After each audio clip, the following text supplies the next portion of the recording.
Telangana IT పరిశ్రమల శాఖ మంత్రి దుద్దిళ్ల శ్రీధర్ బాబుకు అరుదైన గౌరవం లభించింది. ఎనలిటిక్స్ ఇండియా మ్యాగజైన్ తాజాగా ప్రకటించిన India's 100 most influential people in AI జాబితాలో ఆయనకు చోటు లభించింది.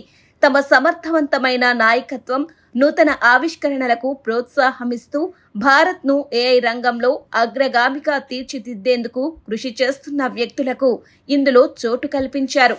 విధాన రూపకర్తల విభాగంలో మంత్రి శ్రీధర్ బాబుతో పాటు కేంద్ర మంత్రులు అశ్విని వైష్ణవ్, పీయూష్ గోయల్, కేంద్ర మాజీ మంత్రి Rajeev Chandrasekhar, India AI mission సలహాదారు Aakrit Vaish, India AI mission CEO, NIC director general Abhishek Singh, NPCI CEO Dilip Asbe, NITI Aayog మాజీ సీఈఓ అమితాబ్ కాంత్, నాస్కామ్ మాజీ అధ్యక్షుడు దెబాచాని ఘోష్ తదితర ప్రముఖులను ఎంపిక చేసినట్టు నిర్వాహకులు ప్రకటించారు.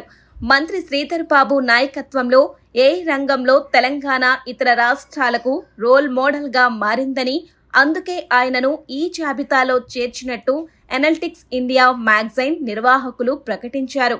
బాధ్యతాయుతమైన ఏఐ అమలు కోసం సమగ్ర ఏఐ ఆధారిత Telangana strategy and road map ను రూపొందించడంలో కీలకంగా వ్యవహరించారు. గుడ్ గవర్నెన్స్, నూతన ఆవిష్కరణలు, సురక్షితమైన డేటా షేరింగ్ ను ప్రోత్సహించేలా దేశంలోనే తొలిసారిగా ఏఐ ఆధారిత తెలంగాణ డేటా ఎక్స్చేంజ్ ను ప్రారంభించేందుకు చొరవ చూపారని ఈ సందర్భంగా మంత్రి శ్రీధర్ బాబు కొనియాడారు.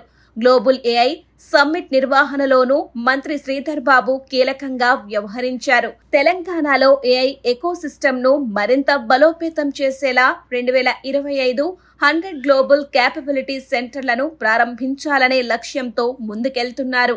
R&D, నూతన ఆవిష్కరణలు, అత్యంత నైపుణ్యమున్న మానవ వనరులను తయారు చేయాలనే సంకల్పంతో ఏర్పాటు కానున్న ఏఐ యూనివర్సిటీ విషయంలోనూ కీలకంగా వ్యవహరిస్తున్నారు అని ప్రశంసించారు. ఏఐ రంగంలో తెలంగాణ బ్రాండ్ మరింత విశ్వవ్యాప్తమయ్యేలా మంత్రి శ్రీధర్ బాబుకు దక్కిన ఈ గుర్తింపు దోహదపడుతుందని అభిప్రాయపడ్డారు. శ్రీధర్ బాబుకు India's 100 most influential people in AI 2025 జాబితాలో చోటు దక్కడంపై సీఎం రేవంత్ రెడ్డి ఎక్స్లో అభినందనలు తెలిపారు.